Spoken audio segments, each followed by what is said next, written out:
ओ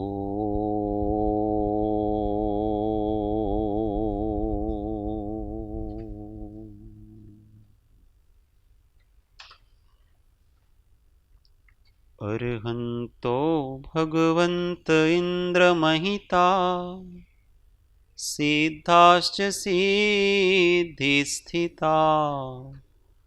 आचार्या जिनशासनोन्नतिकरां पूज्या उपाध्यायका श्री सिद्धांत सुपाठका मुनिवरा रत्नत्रयाराधका पञ्चेते परमेष्ठिनः प्रतिदिनं कुर्वन्तु वो मङ्गलम् कुर्वन्तु नो मङ्गलम्। महादेव्या कुक्षिरत्नं शब्दजितरुवात्मजं राजचन्द्रम् अहं वन्दे तत्त्वलोचनदायकं प्रभुतत्त्वलोचनदायकम्। परात्पर गुरुवे नमः। परम्पराचार्य गुरुवे नमः। परम गुरुवे नमः। साक्षात् प्रत्यक्ष सद्गुरुवे नमो नमः। अनंत अनंत भाव भेद थी भरेली भली अनंत अनंत नय निक्षेपे व्याख्यानी छे सकल जगत हित कारिणी हारिणी मोह तारिणी भवाब्धि चारिणी प्रमाणी छे उपमा आप्यानी जेने तमारा खवीते व्यर्थ आपवाथी निज मति मपाई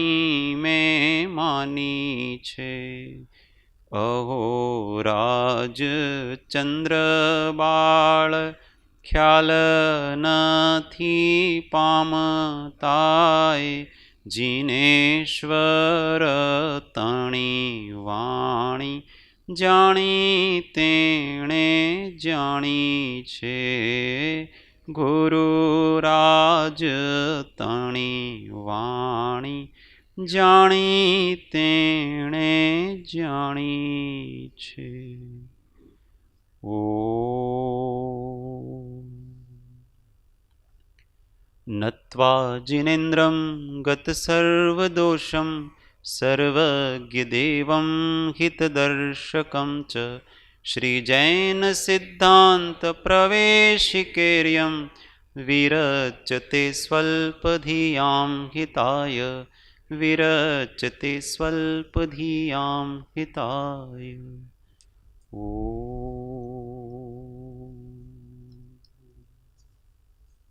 जय सद्गुरु।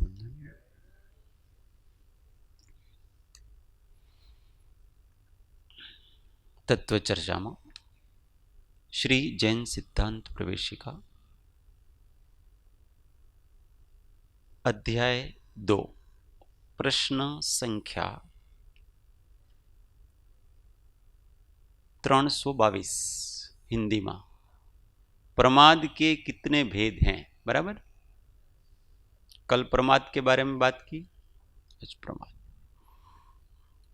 अपने को अच्छी तरह से इसको निकालना है। हाँ, वो सिमिलर चल रहा है। प्रमाद के 15 भेद हैं। विकथा 4, स्त्री कथा, राष्ट्र कथा, भोजन कथा, राजकथा। कषाय 4, संज्वलन के तीव्रोदय जनित क्रोध, मान, माया, लोभ। इंद्रियों के विषय 5, निद्रा 1 और 1 स्नेह। ऐसे 15 प्रकार के प्रमाद। उसमें 4 विकथा। विकथा का मतलब होता है विभाव में ले जाने वाली कथा, इसका नाम विकथा। तो वो 4 प्रकार की हैं। एक स्त्री कथा। स्त्री कथा का मतलब होता है अनावश्यक रूप से स्त्री पुरुषों के संबंध में बातें करना। वो बहन अच्छी ही है न, वो भाई अच्छा है न, ऐसा है न, वैसा है न, ये सारी बातें हैं जो राग बढ़ाने वाली, श्रृंगार वाली जो बातें हैं, वो सब स्त्री कथा है। भोजन कथा में भोजन संबंधी सभी जितने प्रकार की बातचीत होती है वो सब भोजन कथा है।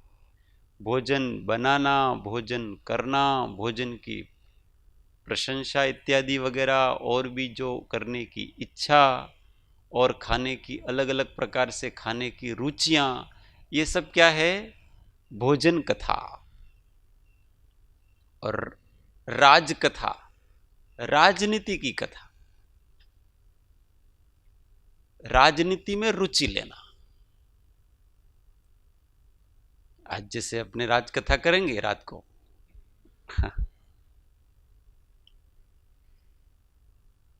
तो कौन सी पार्टी कहाँ जीत रही है, कहाँ हार रही है, किस राज्य में क्या चल रहा है, विदेशों में भी क्या चल रहा है, नेताओं की बातें, ये सारी सारी राजकथा। और राष्ट्र कथा, इसको देश कथा भी कहते हैं। राष्ट्र कथा का मतलब होता है अलग अलग देश दुनिया की बातों में लगे रहना। अमेरिका में ये हो रहा है न, फ्रांस में ये हो रहा है न, दिल्ली में ये हो रहा है न, पंजाब में ये हो रहा है न, इस प्रकार की देश दुनिया की बातों में लगे रहना, वो देश कथा कहलाती है। राजकथा और देश कथा में क्या अंतर है? राजकथा में केवल राजनीति संबंधी बातें होती है, उसमें रुचि लेना। और देश कथा में देश दुनिया की बातें, वो राजनीति संबंधी हो कि नहीं हो, किसी भी संबंधित हो। वरसाद तमारे ત્યાં ઠંડી કેવી પડે છે ભાઈ, અમારે यहाँ ठंडी નથી पड़ती, एवं प्रकार की देश दुनिया की बात है। ये सब देश कथा में आया। 4 प्रकार की कषाय। यहाँ पर वो 6ठे गुण स्थान में जो है वही लिया है, संज्वलन के तीव्र उदय से।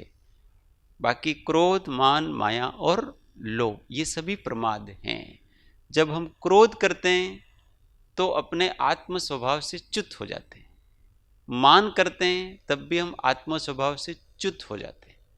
मायाचारी करते हैं तब भी हम अपने आत्म स्वभाव से च्युत हो जाते हैं। और जब हम कोई तृष्णा, इच्छा, लोभ करते हैं तब भी हम अपने स्वभाव से नीचे गिर जाते हैं।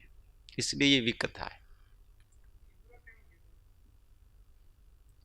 तीव्र का मतलब ऐसा होता है कि जो अपने को, अपना जो ज्ञानोपयोग में आए, बुद्धि में आए, स्थूल, उसको तीव्र कहते हैं। और जो अपने ज्ञानोपयोग में नहीं आए वो मंद उदय कहलाता है। जब मंद उदय होता है ना तो वो अपने ज्ञान में नहीं आता है। जैसे अपने यहाँ जितने बैठे हुए हैं उन सबके अंदर क्रोध भी चल रहा है, अभी मान भी चल रहा है, माया भी चल रहा है और लोभ भी चल रहा है ना सबके अंदर। अगर नहीं हो तो सब वितराग हो जाएं। परंतु किसी के भी क्रोध अभी अभिव्यक्त नहीं हो रहा है, मान भी अभी बहुत अधिक अभिव्यक्त नहीं हो रहा है, माया भी अभिव्यक्त नहीं हो रही है, और लोभ भी अभी बहुत अधिक अभिव्यक्त नहीं हो रहा है, पर है सही। तो वो मंद उदय होता है तो अभिव्यक्त नहीं होता है, और तीव्र उदय होता है तो मारो पित्तो गयो, ये तीव्र उदय है तो वो अभिव्यक्त होता है ऐसे, तो उसको तीव्र कहते हैं। नहीं, ये जो मुनि के ऊपर प्रमाद की जो परिभाषा बताई ना, यहां पर क्रम से चल रहे हैं। पहला प्रश्न ये था कि प्रकृति बंध के संबंधित आश्रव के कारण कौन कौन से हैं, तो उन्होंने 5 बताए थे, मिथ्यात्व, अविरति, प्रमाद, कषाय और योग। उसमें सबसे पहले उन्होंने मिथ्यात्व का वर्णन किया था, तो वो तीसरे गुण स्थान तक रहता है, तो वहां तक वर्णन किया। अब इसके बाद वो अविरति का वर्णन करेंगे, तो वो चौथे गुण स्थान में भी अविरति रहेगी और देश संपूर्ण अविरति 5वें तक रहेगी। तो ये 6ठे तक और छठे में आकर के अविरति समाप्त हो जाती, फिर वहां प्रमाद रहता है। तो छठे गुण स्थान में प्रमाद क्या क्या रहता है, किस प्रकार का, तो इसलिए वो संज्वलन के उदय से ही प्रमाद रहता है। ऐसे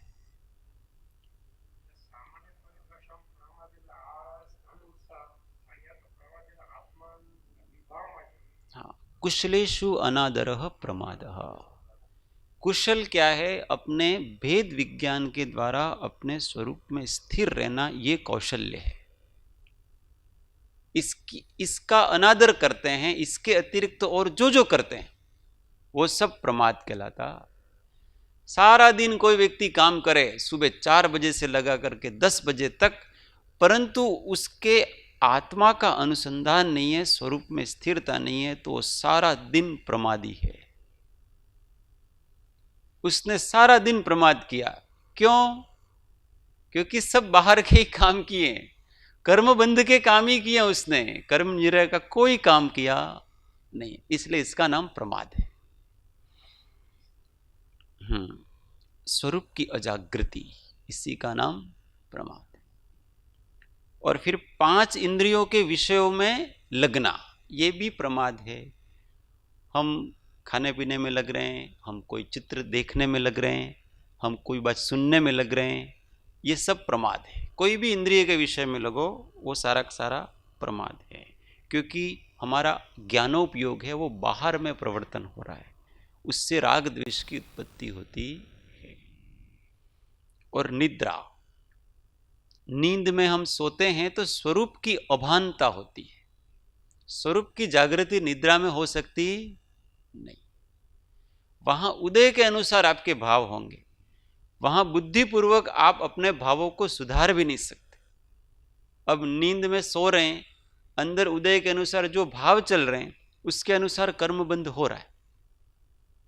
अब अपन क्रोध करके सोए थे और वो क्रोध नींद में भी चल रहा है, किसी के प्रति अभाव लेकर के सोए थे, वो नींद में भी चल रहा है, और उस संबंधी कर्मबंध भी हो रहा है वहां पर हम उसको रोक नहीं सकते हैं। और जब हम जागते हों तो कोई खोटा भाव आए तो हम रोक सकते हैं उसको, यार ये नहीं आना चाहिए। नींद में ऐसा नहीं हो सकता। स्वप्न में भी हम कुछ नहीं कर सकते। स्वप्न में हमने किसी की हिंसा कर दी, झूठ बोल दिया, चोरी कर लिया, वो कर्म बंधेगा, हम रोक नहीं सकते उसको।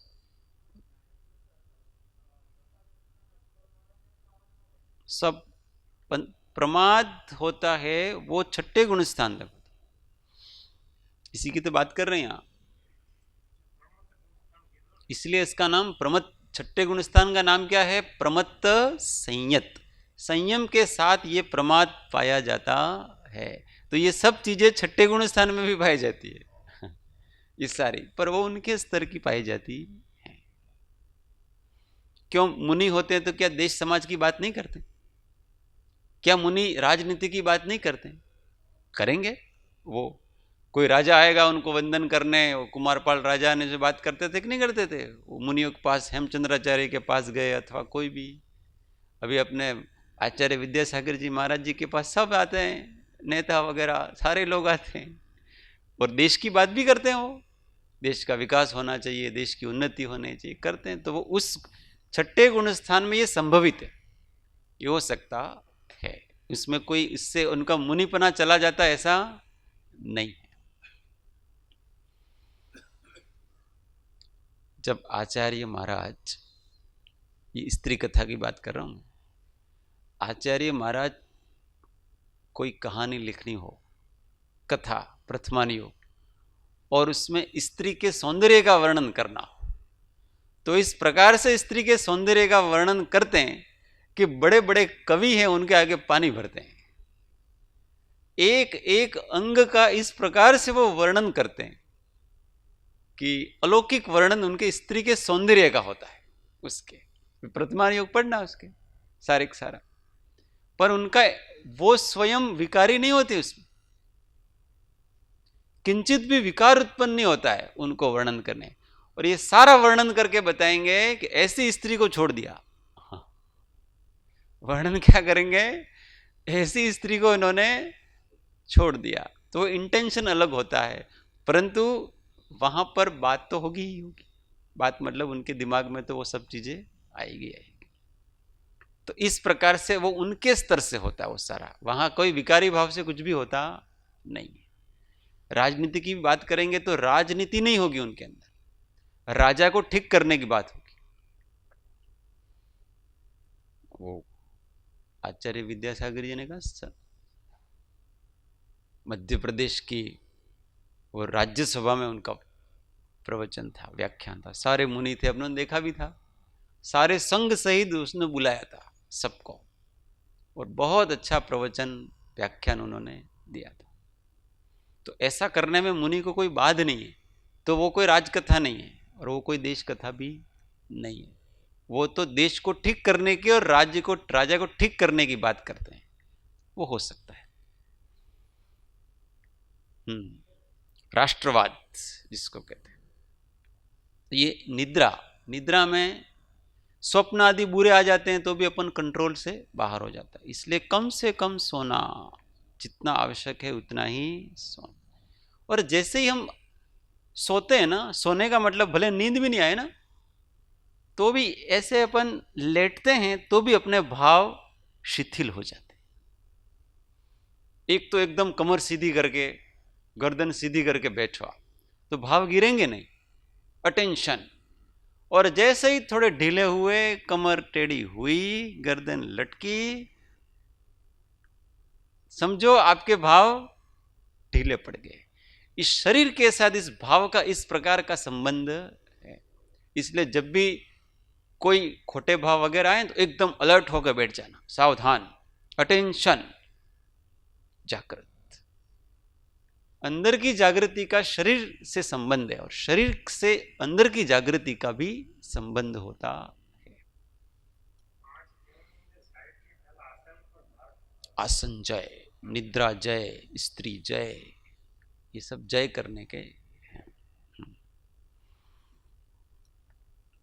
और स्नेह मतलब किसी से रति भाव रखना, बच्चों से प्रेम करना, अपने बड़ों से प्रेम करना, जिससे भी हो स्नेह। दूसरों को स्नेह करने के लिए अपने को, अपने वितराग भाव को छोड़ना पड़ेगा, छोड़ना ही पड़ेगा। आत्मा का स्वभाव प्रेम करना नहीं है क्या? प्रेम करना आत्मा का स्वभाव है। आत्मा का स्वभाव क्या है? शांत गंभीर अपने स्वरूप में रहना।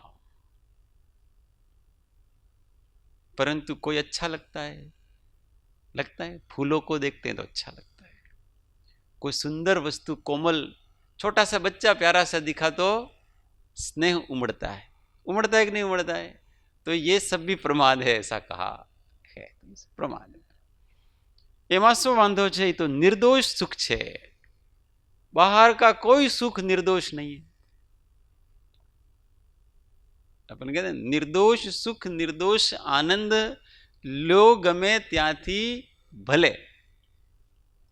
अब उसका जो अर्थ है ना, वो नित्य नियमादिक में पढ़ना क्या लिखा है। निर्दोष सुख, निर्दोष आनंद का अर्थ क्या लिखा है वहां पर, और वो कहां से मिलता है, ऐसा लिखा। तो आत्मा के अतिरिक्त तो वो कहीं मिल ही नहीं सकता। वहां ऐसा कहे ना, लो गमे ત્યાંથી भले, केवल आत्मा के अतिरिक्त तो वो कहीं हो ही नहीं सकता। इसलिए अन्य कोई निर्दोष सुख और निर्दोष आनंद है ही नहीं, सब दोषयुक्त है। आप चुटकुलों से आनंद मनाओ, अथवा कोई कविताएं करके आनंद मनाओ, अथवा कोई कव्वालियां करके आनंद मनाओ, कुछ भी करके आनंद मनाओ, वो आनंद दोषी है। बस इतना ही है कि इसमें कोई द्वेष आदि नहीं है, पर वो रागात्मक है। क्या है? और राग दोष है कि नहीं?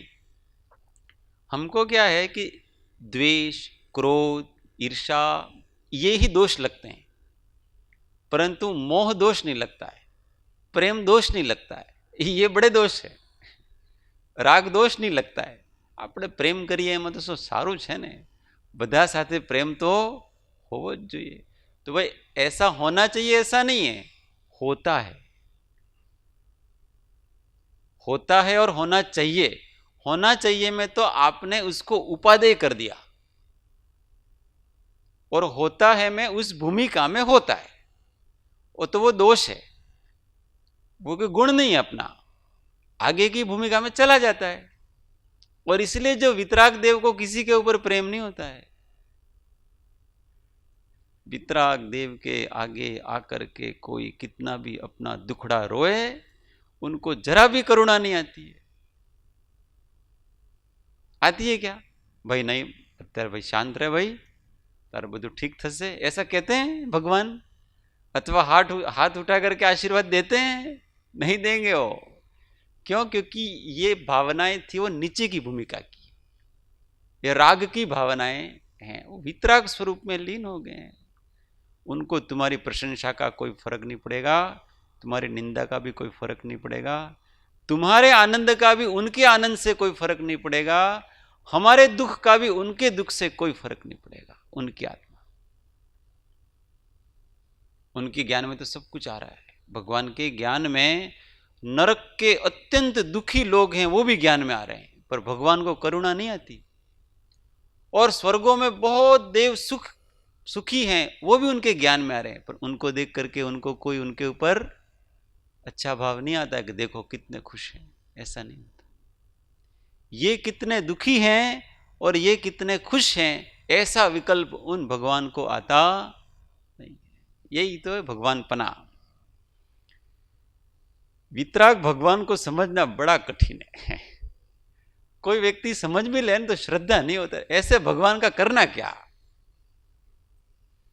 जो किसी के सुख में सुखी नहीं हो, दुख में दुखी नहीं हो, ऐसे भगवान का करना कि पत्थरों को क्या करना आपने? तो भाई वो पत्थर नहीं है, वो ही वास्तव में अमृत है। धीमे धीमे वितरागता समझ में आएगी। 323 कषाय किसको कहते हैं?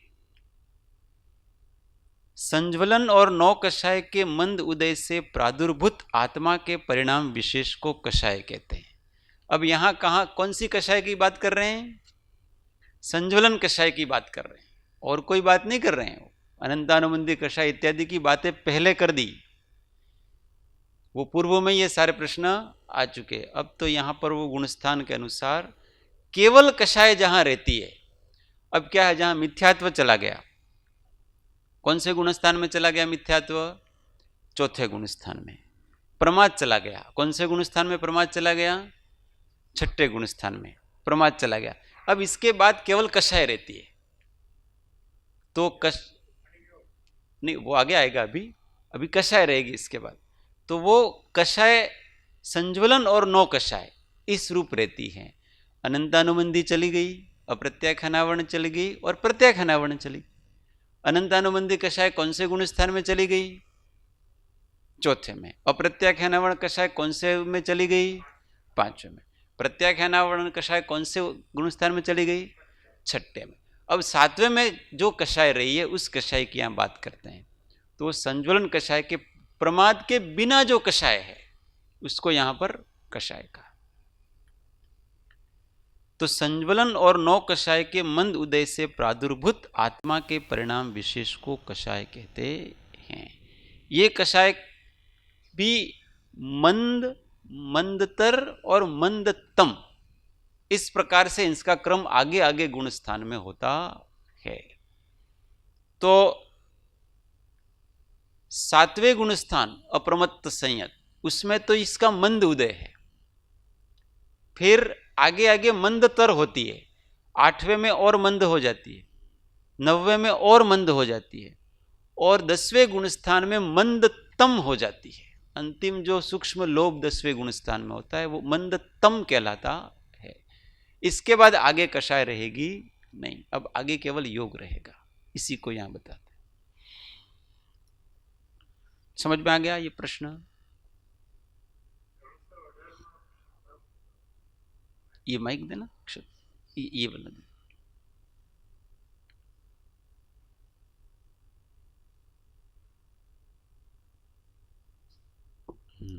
318 ની અંદર સંજ્વલન અને નો કષાયની વાત કરી, એને તીવ્ર ઉદયની વાત કરી 318માં, અને પ્રમાદ કીધો. અને 320ની અંદર એ જ સંજ્વલન અને એ જ નો કષાયનો મંદ ઉદય કીધો, એને કષાય કીધો.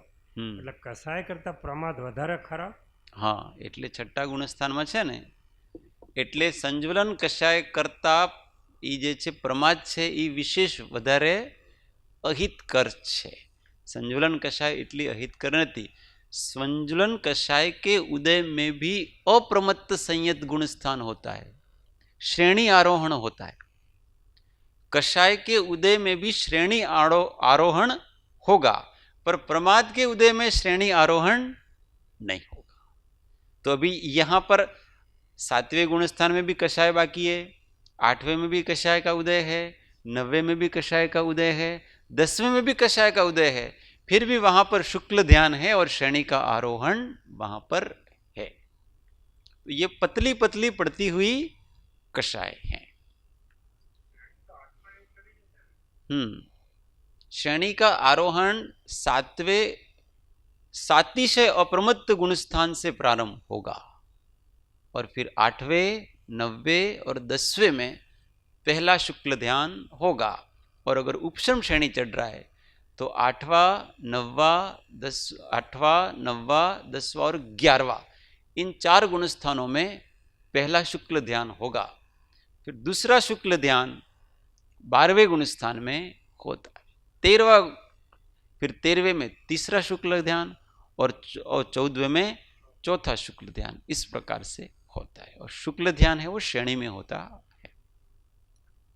तो पहले शुक्ल ध्यान में कषाय सहित होता है, कषाय का उदय होता है, फिर भी वो शुक्ल ध्यान होता, पर वो मंद, मंदतर और मंदतम ऐसा उदय उसमें रहता है. 324 योग किसको कहते हैं? अब देखो 10वें गुणस्थान तक कषाय है, अब इसके आगे केवल योग रहेगा. इसका अर्थ ये नहीं कि पहले योग नहीं है, पर केवल योग कहां रहेगा उसकी अपेक्षा से यहां पर परिभाषा की है. मनोवर्गणा अथवा काय वर्गणा, आहार वर्गणा तथा कर्मण वर्गणा और वचन वर्गणा के आलंबन से कर्म नो कर्म को ग्रहण करने की शक्ति विशेष को योग कहते हैं.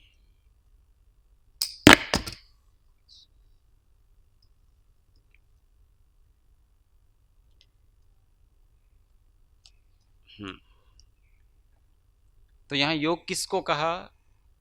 मनोवर्गणा, वचन वर्गणा और काय वर्गणा. इसको नौकर्म वर्गणा भी कहते हैं.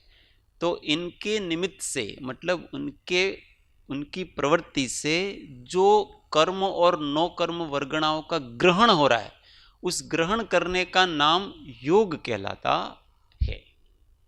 उससे क्या होता है कि मन वचन काय की प्रवृत्ति से आत्म प्रदेशों का परिस्पंदन होता है और इसके कारण से नौकर्म वर्गणा और कर्म वर्गणाओं का आश्रव मतलब अपने आत्मा की तरफ आते हैं, अर्थात वो कर्म बनते हैं. इसका नाम योग कहलाता है. तो ये होता तो पहले गुण स्थान से है, परंतु केवल योग कौन से गुण स्थान में होगा? तो अब 10वें से आगे 11वें गुण स्थान में, 12वें गुण स्थान में और 13वें गुण स्थान, इनमें केवल योग से ही कर्म का आश्रव हो रहा है. पहले कर्म का आश्रव कषाय के साथ होता था, प्रमाद के साथ होता था, अविरति के साथ भी होता था और मिथ्यात्व के साथ भी होता था. अब जो इन 11, 12 और 13वें गुण स्थान में कर्म का आश्रव केवल और केवल योग के निमित्त से हो रहा है. यहाँ न मिथ्यात्व है, न अविरति है, न प्रमाद है, न कषाय है. यहाँ केवल और केवल क्या है? योग है. तो वो योग भी कर्म का आश्रव कराता है. केवल योग कषाय के बिना वो भी कर्म का आश्रव कराता है. परंतु वो कौन से कर्म का आश्रव कराएगा? केवल और केवल एक साता वेदनीय का आश्रव ही होगा. अन्य ज्ञानावरण आदि प्रकृतियों का आश्रव नहीं होगा, क्योंकि अन्य ज्ञानावरण आदि प्रकृतियों का आश्रव के लिए कषाय की मौजूदगी, उपस्थिति चाहिए. और वो कषाय तो 10वें गुण स्थान में चली गई सारी. तो अब कषाय के निमित्त से जो ज्ञानावरण आदि प्रकृति बनती थी वो नहीं बनेगी. तब योग के निमित्त से एक साता वेदनीय और असाता वेदनीय कर्म ही प्रकृति ही बंधती है. तो वहाँ केवल योग है, तो उस योग से परिणाम भी शुभ हैं, शुद्ध हैं, इसलिए केवल साता वेदनीय का आश्रव होता है. 14वें में भी योग का, योग तो हो, मतलब वो तो अयोगी गुण स्थान है, वहां कोई योग नहीं है, तो वहां कोई आश्रव नहीं है। आश्रव केवल 13वें गुण स्थान था। हाँ 11 बार। अब कहते हैं योग 325, योग के कितने भेद हैं, योग कितने प्रकार के हैं, तो के 15 भेद हैं। मनोयोग 4, वचन योग 4 और काय योग 7। इसके अलग अलग से वर्णन करेंगे। मनोयोग 4 में सत्य मनोयोग, असत्य मनोयोग, उभय मनोयोग, अनुभय मनोयोग। वचन योग में सत्य वचन योग, असत्य वचन योग, उभय वचन योग और अनुभय वचन योग। और काय में औदारिक काय योग, औदारिक मिश्र काय योग, वैक्रियक काय योग, वैक्रियक मिश्र काय योग, आहारक काय योग, आहारक मिश्र काय योग और कार्मण काय योग। इस प्रकार से 15 प्रकार के योग हैं जिनके निमित्त से कर्म का आश्रय होता है। ये सब क्या हैं, तो इसको समझना। देखो पहले अपने काय से लेते हैं, काय योग, वचन योग, फिर मनोयोग, इससे समझेंगे। तो सबसे पहले कौन सा काय है, औदारिक काय। तो औदारिक काय का की जो प्रवृत्ति है उसके निमित्त से जो कर्म का आश्रय होता है उसको औदारिक काय योग कहते हैं। फिर औदारिक मिश्र काय योग। औदारिक मिश्र किसे कहते हैं कि जब तक औदारिक शरीर पूर्ण नहीं हुआ है, औदारिक शरीर बनने की प्रक्रिया चल रही है, उस समय जो आत्म प्रदेशों का परिस्पंदन हो रहा है उसके निमित्त से उसको औदारिक मिश्र काय योग कहते हैं। जैसे कोई जीव नरक से मनुष्य के गर्भ में आया और वहां विग्रह गति को छोड़ करके फिर 9 कर्म वर्गणा ग्रहण करता है, जन्म ग्रहण करता है, तो उसमें अभी तक उसका पूरा शरीर अंतर्मुहूर्त काल तक वो 9 कर्म शरीर वगैरह पूरा बना नहीं है। हाँ, तो वो एक अंतर्मुहूर्त काल तक जब तक वो 9 कर्म वर्गणाएं पूरी तरह से ग्रहण करके शरीर बनाने की प्रक्रिया चालू नहीं करता और वो बनता नहीं है, तब तक उसके औदारिक मिश्र काय योग होता। उसी प्रकार जैसे वैक्रियक काय योग, तो वैक्रियक शरीर के जो प्रवृत्ति करने से जो योग होता है वो वैक्रियक काय योग कहलाता है। और वैक्रियक मिश्र में कोई जीव, मनुष्य अथवा तिर्यंश, देह छोड़ करके वैक्रियक शरीर में जन्म ग्रहण करता है। अब जब तक शरीर उस उपपात शैया पर जाता है और वहाँ 9 कर्म वर्गणाओं को ग्रहण करके अंतर्मुहूर्त में शरीर बनाता है, पर जब तक वो शरीर पूरा नहीं हो जाता तब तक उसके वो मिश्र का योग है उसके, तो उसको वैक्रियक मिश्र का योग इस प्रकार से कहते हैं। उसी प्रकार से आहारक का योग, आहारक शरीर के निमित्त से जो आत्म प्रदेशों का परिस्पंदन होता है और उससे जो कर्म का आश्रय होता है वो आहारक का योग है। और उसी प्रकार से आहारक मिश्र, आहारक शरीर बनने की प्रोसेस के समय में जो कर्म का आश्रय होता है वो आहारक मिश्र का योग कहलाता है। और कार्मण का योग, कर्म वर्गणाओं के परिणमन से जो आत्म प्रदेशों का परिस्पंदन होता है वो कार्मण का योग कहलाता है। तो ये 7 प्रकार के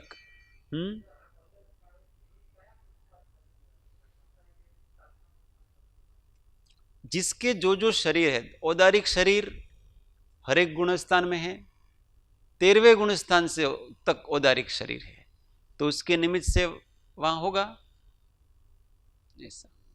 वैक्रियक शरीर देवों के और नारकियों के होता है, अधिकतम 4थे गुणस्थान से के आगे वैक्रियक शरीर होता नहीं है। आहारक शरीर 6ठे गुणस्थान में ही होता है, तो वहां वो आश्रय होता है। जहां जो शरीर होता है वहां आश्रय होता है। और कार्मण शरीर है वो कहां तक होता है, तो कर्म शरीर है वो 13वें गुणस्थान तक होता है। अयोग केवली में उसका भी योग रुक जाएगा। तो अलग अलग प्रकार से समझना। अभी जैसे विग्रह गति है, तो विग्रह गति में देखो वचन नहीं है, मन भी नहीं है, तो वहां कर्म का आश्रय होगा कि नहीं होगा। देखो शरीर भी नहीं है और इंद्रियां भी नहीं है, वाणी भी नहीं है, मन भी नहीं है, वहां ये कोई भी नहीं है विग्रह गति में, तो वहां कर्म का आश्रय होगा कि नहीं होगा? होगा। कैसे होगा? तो ये कार्मण का योग, ये जो कार्मण का योग है ना, तो वहां कर्म का उदय चल रहा है अभी, तो उस उदय से बिना शरीर के, बिना मन के, बिना वचन के भी वहां कर्म का उदय हो रहा है और कर्म का बंध भी हो रहा है। इसलिए कर्म के उदय होने के लिए और कर्म का बंध होने के लिए शरीर की आवश्यकता भी नहीं है, मन की आवश्यकता भी नहीं है, इन इंद्रियों की आवश्यकता भी नहीं है। कार्मण का योग से ही सारा का सारा काम चल जाता है। इसलिए वहां कर्म नहीं, तो अगर ऐसा मानेंगे कि शरीर के बिना, मन के बिना कर्म बंध नहीं होगा, ऐसा अगर वचन के बिना नहीं होगा ऐसा मानेंगे, तो विग्रह गति में उसको निराश्रवी मानना पड़ेगा।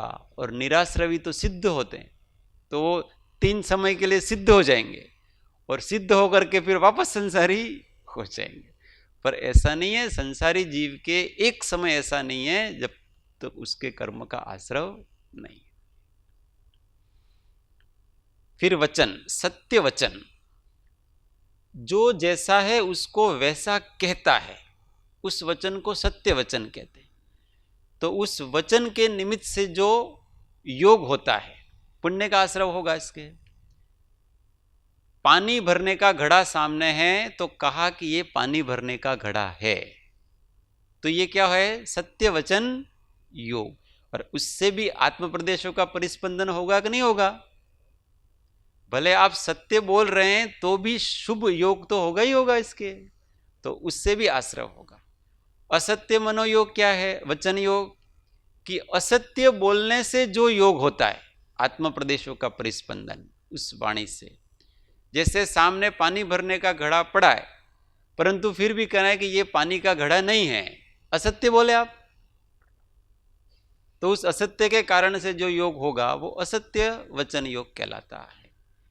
और उभय वचन योग, जो सत्य भी है और असत्य भी है, ऐसा उभय वचन योग है। कैसे होता है?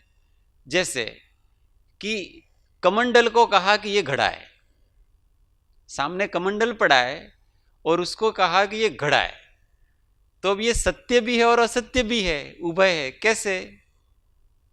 सत्य तो ऐसे है कि पानी इसमें रहता है और घड़े में भी पानी रहता है, तो घड़े के जैसा है इसलिए उसको घड़ा कहा, क्योंकि घड़ा जिस काम के आता है उसी काम वो कमंडल भी आता है, इसलिए उसको घड़ा कहने में कोई दिक्कत नहीं है।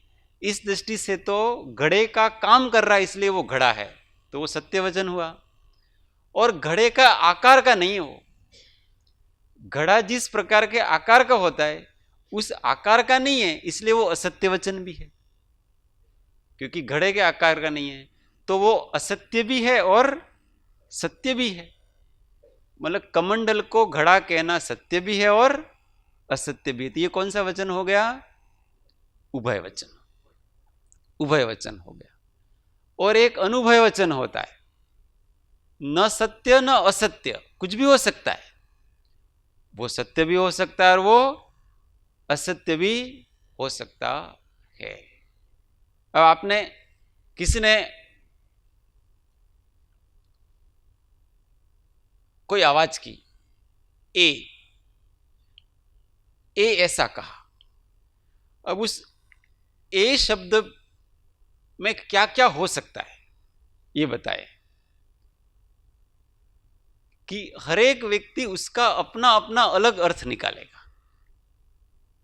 मतलब ये संशयवाचक शब्द हैं, जिनकी भी जिन शब्दों में स्पष्टता नहीं है वो सभी के सभी अनुभय वचन है।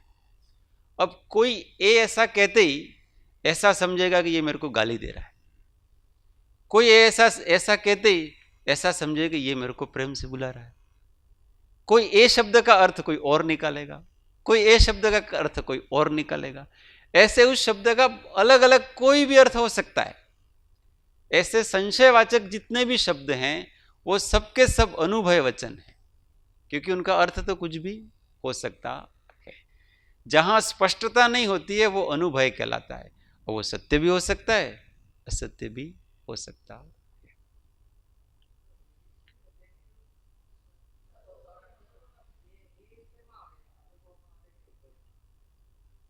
वो उनके ये भी अनुभव वचन ही है, क्योंकि वो कुछ भी हो सकता है, परंतु उसके अभिप्राय में क्या है उसके ऊपर डिपेंड करेगा वो, तो कि व्यक्ति क्या समझेगा उसको। वो सत्य भी हो सकता है और असत्य भी हो सकता है, पर संशयवाचक है तो उसकी दृष्टि में संशय पैदा करना था।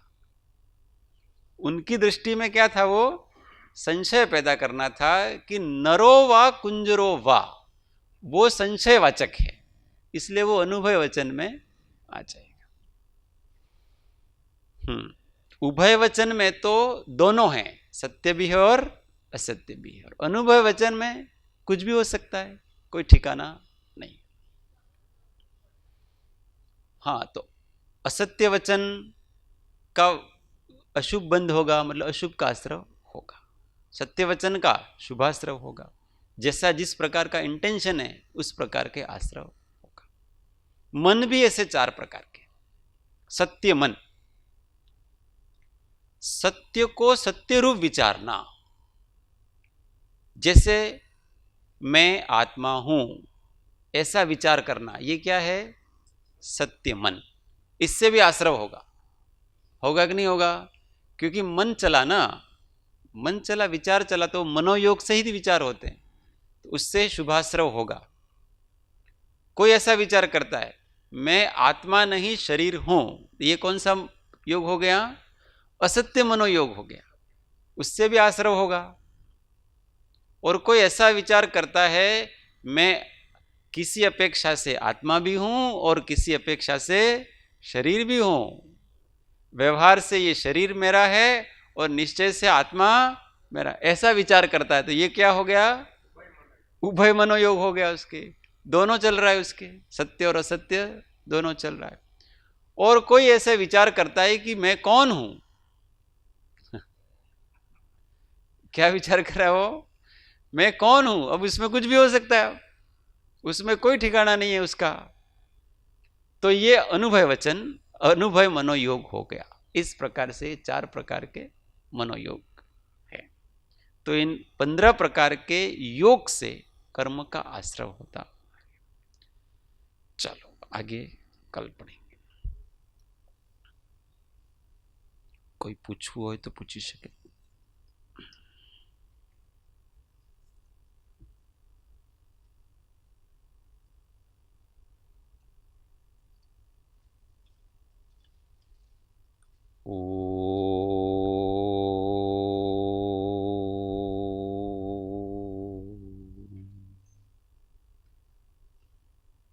सुखधाम अनंत सुसंत चहि, दिन रात्र रहे तध्यान मही, पर शांति अनंत सुधामय जे, प्रणमो पद तेवर ते जय। ओ प्रणमो पद तेवर ते जय। सद्गुरुदेव परम कृपाळु त्रिलोकनाथ की जय, सब संतन की जय। आनंद घन ओ।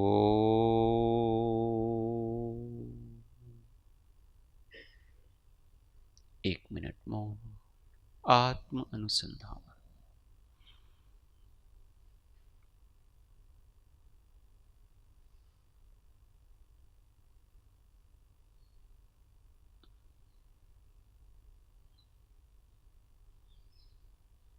अपने आप को मिथ्यात्व रहित, अविरति से रहित, प्रमाद से रहित, कषाय से रहित और योग से रहित एक चैतन्य तत्व स्वीकार करना।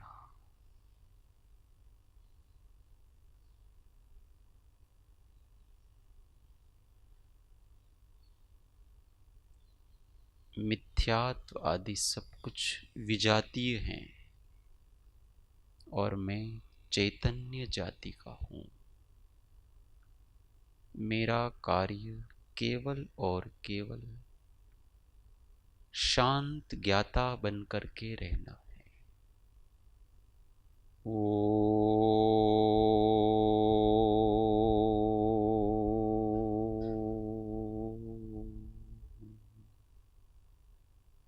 शांति शांति शांति। जय सद्गुरु।